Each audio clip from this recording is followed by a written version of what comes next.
History happened everywhere. The verdict. Out of office. This is our after-show podcast where we look back at the most recent episode, Fatherhood in Algeria during the Paleozoic. So if you haven't listened to that, go back and check it out, or else there will be spoilers ahead. I need to take my tablets first, so I might take my loony pills.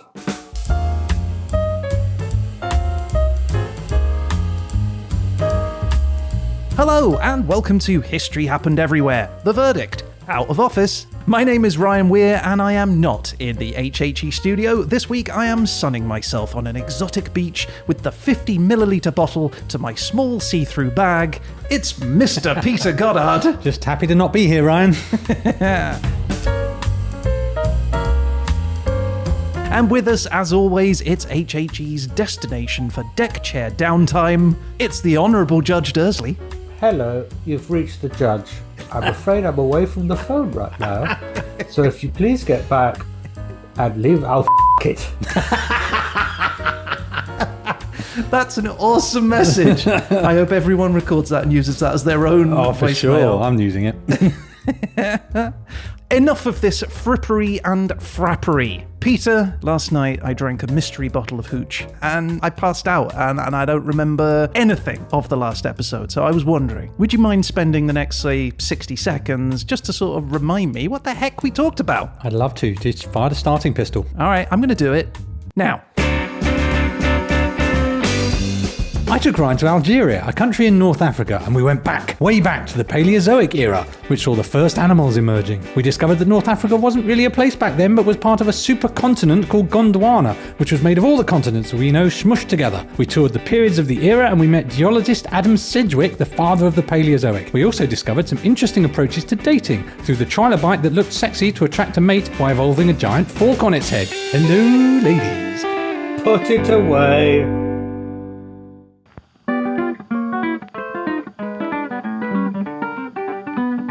That was last week's episode done, summarised nicely. Nice one, son. Now we're over to young Dursley, who's gonna tell you what he thought of thee. He'll take you apart without any care. He's the lovely Paul Dursley.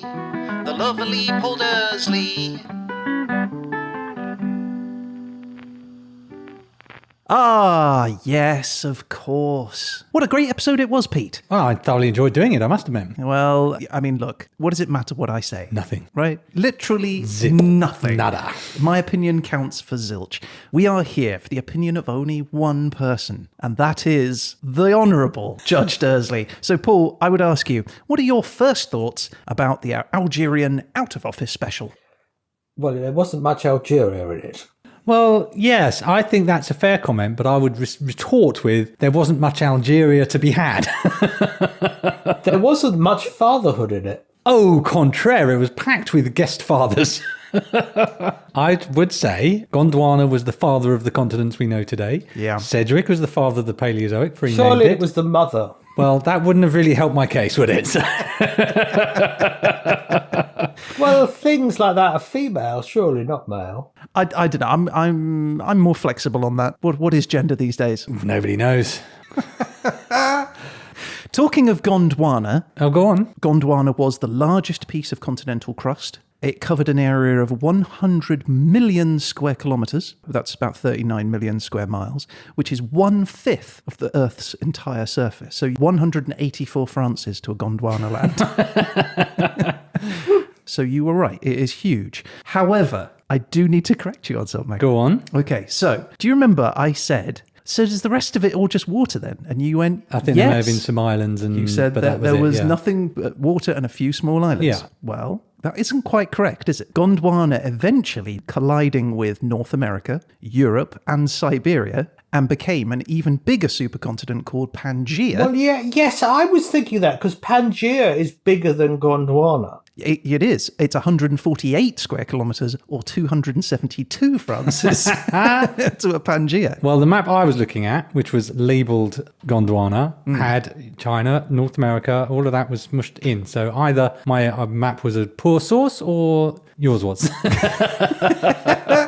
I just feel like those bits must have been hiding somewhere else on maybe on the back of the bit of paper you were looking at. Well, it's funny you should say that because I did struggle to really unpick how the continents were moving. I thought it would be a matter of ease to find this continent broke up in these ways and find a video of it or something. And it wasn't that easy to find a clear description of how the continents shifted. Because a couple of times it wasn't clear to me whether Pangaea was before or after Gondwana even. So it starts with the Valbara, followed by the followed by the Kenor land, followed by the Arctica, followed by the Atlantica, followed by the Columbia, followed by the Rodinia, followed by the Panotia, followed by Gondwana, followed by Pangaea. Right. Well, yeah, it sort of goes through cycles that they clump together and they go apart, then they clump together and they go apart.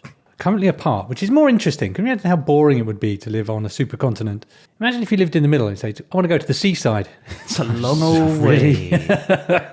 There are some videos I've seen that sort of show them all moving. I won't say in real time, but over geological time. In real time. But they do actually move quite fast in geological time, really. Well, everything is relative, isn't it? Aren't they moving at the same rate as your fingernails grow? Is that right? Is that the equivalent? It's something like that, or some of the faster ones. That's very cool. How do they know that these things existed? Are they out like computer models and stuff to work out where everything would have moved to? So some of it is the layers of rock. So you know that there's a continuous a layer of rock that looks exactly like the layer of rock on the continent over there. Okay. And you think, if I line these two up, it looks like actually these two belong together. It's the first thing was Africa and South America. You just take a look at them and you sort of think, it looks as if one fitted in the other, and actually it did. And you can do that going back and back and back and back all the way back to the Valbara. But if you do that, it's sort of like when you're doing a jigsaw puzzle, as Pete was saying with the rocks. You'll get a band of rocks that starts in South America, then just stops.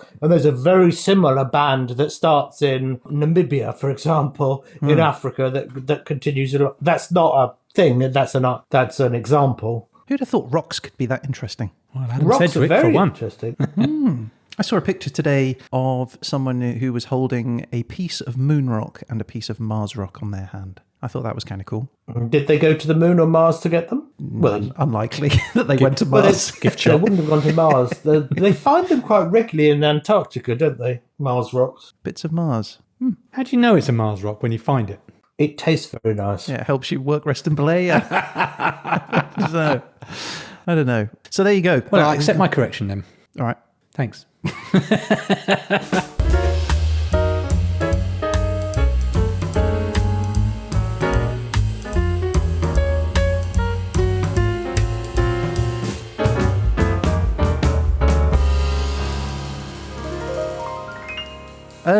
I'd like to talk about trilobites. Please do. Or trilobites. Well, that alone we struggled with, didn't we? Is it trill or trial? It's Ordovician as well. Should we just call them Ordovicians then? No. Ordovician was the period. Oh, I see. There was a bit of shouting at the radio. Do we call them trilobites or trilobites? Trilobites. Okay, so trilobites. I'd like to talk about trilobites. I did a little research because I was curious about these little critters. There are over 20,000 distinct species of trilobites. They were busy fellas, weren't they? They were all over the place too. Literally all over the globe. They could grow up to 70 centimetres, size of an umbrella. 2 foot long. Wow. Or just slightly smaller than Vern Troyer, the small guy who played Mini-Me in Austin Powers. That's an interesting yardstick. One of them clittering up towards you would be unsettling. To this day, nobody knows where their brain was located. Well, this is the problem of fossils, isn't it? And it's part of, I did mention the Cambrian explosion and the debate as to whether it was an explosion or actually, because there were a lot of hard-shelled critters in the Cambrian, they happened to preserve better, because if it was all smushy jellyfish, you wouldn't have seen much of anything because most of them would have dissolved or whatever jellyfish do. During a trilobite's life, they could leave potentially 5 or 6 different fossils. Oh. Because they shed their exoskeleton, which then floats down, and that becomes a fossil. So in fact, most trilobite fossils that we see aren't actually the creature, they are the shedded exoskeleton. In fact, they're very rare to find a trilobite that is with the creature still part of it. Again, the rarity of finding the soft parts preserved, because I mentioned that there was an ammonite that they found that actually somehow the conditions were just right and they found some of the internal organs of it rather than just the shell, which typically is all you find. They had compound eyes, didn't they? A bit like flies, yeah. Calcium calcite or something? Calcite, yeah. Calcite, yeah. So it was almost like a very see-through, but yeah, like a hard crystal type eye. Oh, right. Yeah, it's like a fly's eye. Ah. In fact, they've been found in burial grounds dating back to over 50,000 years. So people were finding these things and not knowing what they were, associated them with mystical and magical stuff. Some people thought that they were part of Merlin's magic. Some thought they were petrified butterflies. And long before the Europeans arrived, the Pavant Ute people, they found the fossils and they thought they had special powers. So they carried them around as like a protective charm. And they gave them the name Timpe Konitsa Pauchi, or little water bug living in a house of stone. Oh, that's sweet. Isn't that great? See, I read that one of the theories of ammonites was that people have found curled petrified snakes. That was one of the early theories about these things. I could see that. Yeah, it makes sense, doesn't Curled it? up snake. They kind of curl up regularly, don't they? What did the Catholic Church think of all of this? I don't know. What would they Of have course, they were thought only of it? 6,000 years old, weren't they? They're not mad keen on evolution back in the day, apart from anything else. But I guess original fossils would have been considered primitive magic or something, maybe? I think more likely a test from God. We do know partially because the Sedgwick was, as a geologist, always Yes. looking for evidence of the floods, the Noah's flood and I guess other biblical type disasters. So I suppose they would have said it was a creature that was wiped out by the flood, potentially. Yeah, makes sense. I've got an ammonite, actually. Have you? Yes, somewhere. It's in a drawer somewhere. I don't have it on display anymore. Oh. Along with my dinosaur turd. A neglected ammonite and a petrified poo.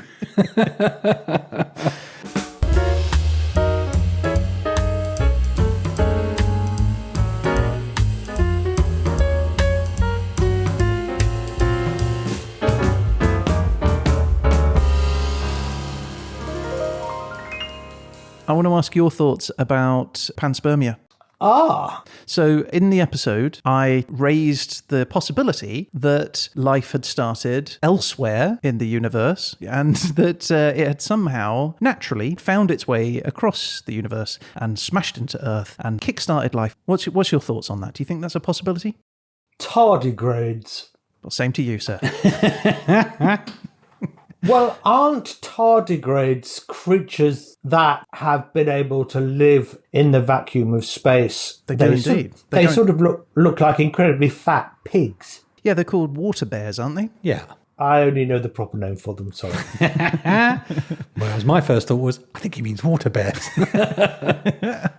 Yeah. And so I think the answer to your question is it's possible and maybe even probable. However, if they were, they had to come into an environment which would allow them to evolve into something else that couldn't live in space. Scientists on the International Space Station have been trying to see whether or not bacteria can survive in space, and they have done a 3-year study where they've put samples outside of the space station, and in the cold vacuum of space, it has survived completely. Yeah, in fact, it mutates into huge versions of themselves, and at the same time, within the human body, prolonged exposure to space has seen the human immune system go the opposite direction. It completely tanks. Yes. So what they're saying is one of the hurdles for long-term space travel, going to Mars or beyond, is that astronauts are going to come back to Earth potentially with super mutated bacteria and viruses. And also, they're going to be so incredibly weak, they'll hardly be able to stand up. Indeed. Don't let them in. Stay out there, astronauts. You made your choice. You're really jealous you didn't get into the space team, aren't you? Look, space camp isn't for everyone, Ryan. So there, panspermia. It sounded like a crazy thing, but actually it is a theory that may well hold up.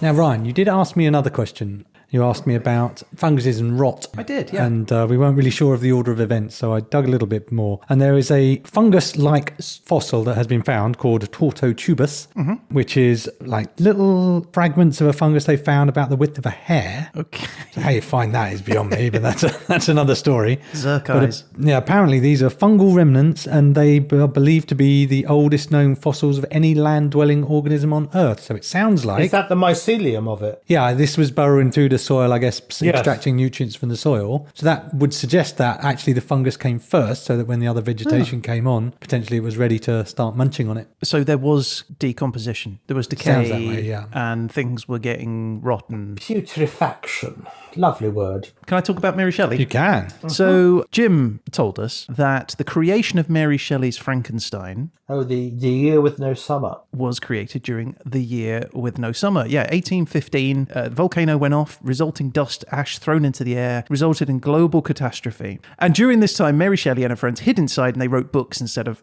being outside and sunbathing in Switzerland. Well, that volcano was Tambora volcano near Sumbawa Island in Indonesia, as it now is. Well, it was awesome that Jim just had that bit of information That today. was right? remarkable. It's just a shame it was a myth.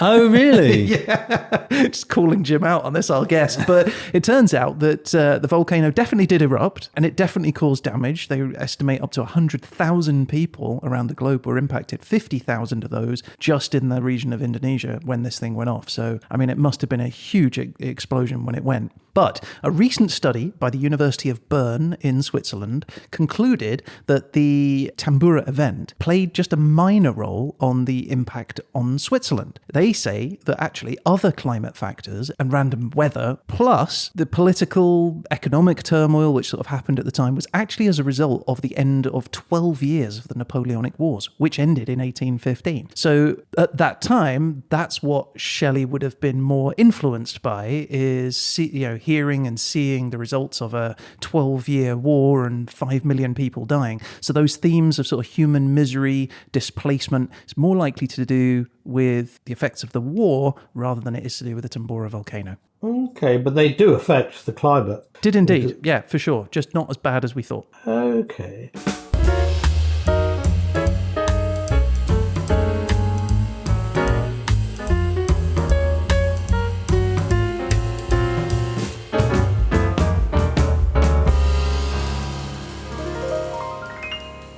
So, Ryan, one of the other things we talked about was that Paleozoic meant early zoic being animals, early animals, and it was thought that was the earliest time of animals, but actually there were animals that we now know that were before that period, and I wasn't totally sure on how that had come about. But I think it was because the Ediacaran fauna, which is fauna, the animals and creatures that were alive prior to the Paleozoic, were discovered in South Australia in 1946. So I think Paleozoic was named when they thought that was the first emergence of animals. Oh, no way. But then they found evidence of creatures before that. So suddenly Paleozoic was not entirely ancient animals, but very old ones anyway. That's the problem, isn't it, with naming things? It suddenly becomes a bit more concrete. It's a bit awkward now, isn't it? They found older ones. Oh, bum.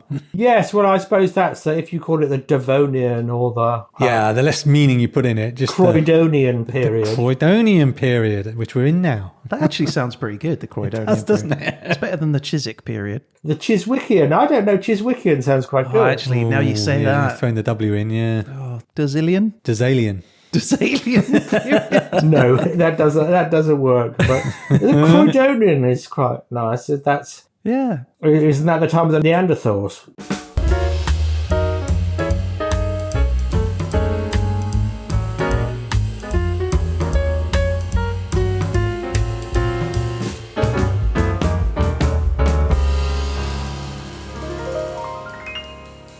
Sexual dimorphism. Yes, So you gave an example of a peacock. I did. Yeah. So I thought I'm going to look and see what other examples there are of modern day sexual dimorphism.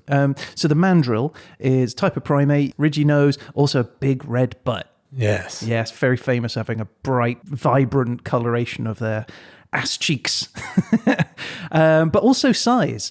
Females weigh about 25 pounds and the males weigh up to 82 pounds. Wow, that's a massive difference. Another example of males being larger is elephant seals. So the males are 10 times larger than females. Wow. Enormous things. They also have the large nose, like a kind of an elephant proboscis, like it's about to grow a trunk out of its nose. They grow that during puberty, and it's used to make this deep bellowing noise during mating season. And they make like a rhythmical click with their nose as well, which identifies themselves. And they're the only non-human mammal to use rhythm to recognize other members of their kind. So, Pete, if you're an elephant seal and you made a click, click, click, click, click, click, click, yeah. And then I'll be like, oh, That's a very complicated name, but yeah, like I would try and remember that, and then I would be like, oh, look at dum dum dum dum dum dum dum dum. To see what he's doing over there. However, right, that is not the largest difference between male and females. Some sort of fish where the male is microscopic? The triple wart sea devil anglerfish. That's exactly it. Lives in the deep sea. You'll have seen it. It's got the big glowy blob in front of its face. And the female is about a foot in length and the males barely reach half an inch. Tiny males. And they attach themselves to the females and essentially become a parasite and become permanently fused with their body. Like literally to the circulatory system. Yes, that is codependence writ large, isn't it? Yeah, they're just the opposite of humanity. I don't know, I've had some relationships not unlike that. The only other one that I thought was interesting, I'll throw this one in as well as a bonus sexual dimorphism, is lions. The lion mane in particular. So we'll have all seen a big lion on the savannah with a big old hairy mane. Well, apparently lions are the only cats to exhibit sexual dimorphism and have that mane. And it was once thought that the mane was there to protect the neck, like during fights, so the males would be fighting or whatever. But actually, when they observed male lions fighting, it seems that they attack the back and the hips. They tend not to go for the neck, actually. It's just purely to attract a female. For show. Just for show sign of fitness. Yeah, everyone would be attracted to anyone who looked like they were in a 90s metal band.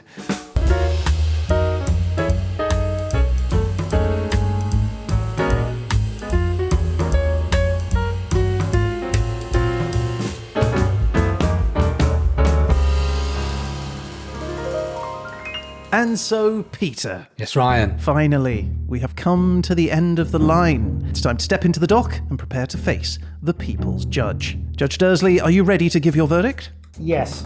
Then will the defendant please rise? Certainly so. Your Honour, as usual, may we start proceedings by first asking for your verdict on factual content? Well, this is a very difficult one because the factual content was enormously high, but the factual content for Algeria was low, and the factual content for Fatherhood was almost non-existent. Yeah. So that's difficult. So if I multiply them all together, we get a straight C, I'm afraid. That feels good. I'm okay with that, to be honest. Okay, entertainment value. How entertained were you, Paul? I was surprisingly entertained by this issue. It was nice to have some non sequiturs. Little factoids being injected into the conversation. Yeah, I thought so. I thought there was some good chit-chat. What's your grade for entertainment value? For entertainment value, I should give you a B. This is shaping up well. And finally, Your Honour, may we have the verdict for Dursley Factor? Did this tickle you? Did it interest your specific interests? I'm afraid I'm going to change the category for this time. Oh. I think it only fair for me to score your guest. Right, I will scratch this off and add Jim Factor. So, may we have your verdict for the Jim Factor? Well, it's changed actually because it was going to be quite high until you pointed out, Ryan, that some of the facts were wrong. You stitched him up. Sorry, Jim. So I was going to give it A-, but I'm going to B+. Highly respectable nonetheless. B+, it's better than anything I ever get. Okay, so that was Jim Factor. So I guess we move on to the final verdict. Well, I suppose there's yet another category, but you did some quite good voices at the start. Oh, well, in our sketches? Yes, I was amazed at how young you sounded. Oh, well, it'll surprise you to know that wasn't actually us from the past. That wasn't really an old episode that I played a clip from. That was actually the voices. I never guessed that. That was the voices of Seth and Elsa Coulson, Jim's children. They agreed to help us out, and I think they did a marvellous job impersonating both me and Peter. Thanks, guys. Yes, they're very good at reading. I think that if there was a campaign to start to replace me and Pete, then I think Seth and Elsa would be ideal candidates. Yes, I think they probably have a better grasp of the English language than you do. Or maybe they could do a History Happened Everywhere for juniors. Ooh, but we're going to have to get a really precocious child to be me. I love that idea. No, I'm not going to score them, but they did very well. All right, and so we have reached the final verdict. Peter, before the judge passes his verdict, you have an opportunity now to enter a plea. If you choose to do so, please make that plea now. I would like to state that the Paleozoic is largely written about in very academic terms, and I'm going to share just one sentence with you that I had to unravel as part of this research. Ammonite phylogeny has mainly been established based on a stratigraphic approach with cladistics under considered. Well, what's complex about that? Well, the words I found particularly complex, and it was a lot of that kind of thing. So in my defence, it was hard. All right, Your Honour, the defendant stands before you, pleading a case of ignorance and stupidity. Have you reached a verdict? Yes, I have.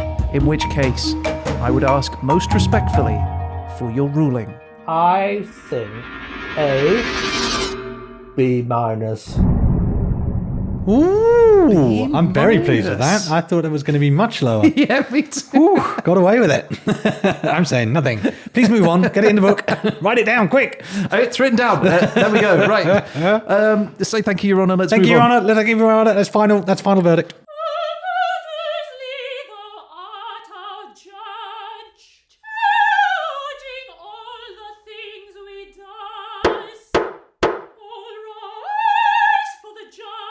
Okay, so that is the show for this week. Thank you everyone for listening. If you'd like to get in touch about any of the things that we've talked about on this show, or just to say hello, you can reach out to us on social media through our website at HHEpodcast.com or by email at peteandryan@HHEpodcast.com. But bear in mind, we're on holiday, so it may take us a couple of weeks to get back to you.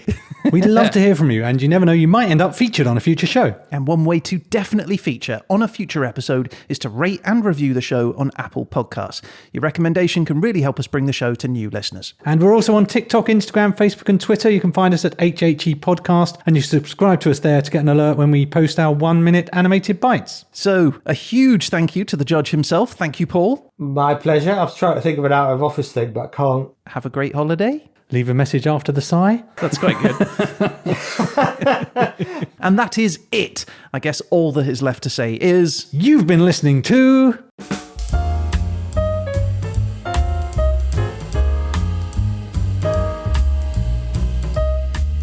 I did a quick search today to see what the internet would give me as the top tips for holiday makers, right? And the top 3 things were, 1, don't overplan. Allow some flexibility.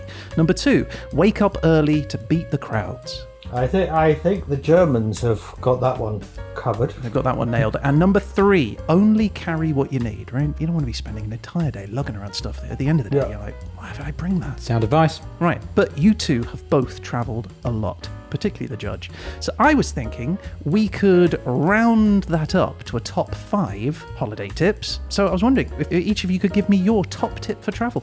My top tip is pay a little bit extra for the better experience. What if you can't afford it? Well, it was originally when I was a younger and poorer person, and it was known as to pay the extra £2 for when there was just a little bit more to get a little bit closer, and it was always worth it. I wouldn't say necessarily pay the extra £100 for a helicopter if you don't have £100, but in general, go the extra mile when you're on holiday, it'll be worth it. It's your holiday. Exactly. Enjoy yourself. All right, we're going to add that one in. Yes. Paul, what's your top tip? Well, I have a number, but the top one is it's expensive, but use the hotel laundry because you can take a lot fewer clothes. That's really smart. That is, isn't it? My equivalent of that is take a small bag of detergent and use the sink to wash your pants. Yeah, that's more my pace as well, to be honest with you. But the ethic is the same. I managed to do 3 weeks in Ecuador and the Galapagos in a bag that you could actually take in the cabin. That's really smart. Those are genuinely top tips. You weren't expecting that, I were really you? wasn't. No. And so the other tip sort of relates to what Pete was saying, which is, the holiday starts when you leave the front door. So order a taxi or something to get to the airport. Bonus tips. There's nothing worse than when you land at the airport having to faff around to get home and vice versa when you're leaving. Your holiday starts when you leave, so order a cab. See, I have a variant on that, which is I will always just pay whatever to get from the destination airport to the destination hotel. I'm like, this is no time for mucking about. But coming home and getting to my personal airport, I'm alright with that. Possibly is because I'm bang on a train line that takes me straight there. I'm noticing a theme between both of you, which is spend money on your holiday.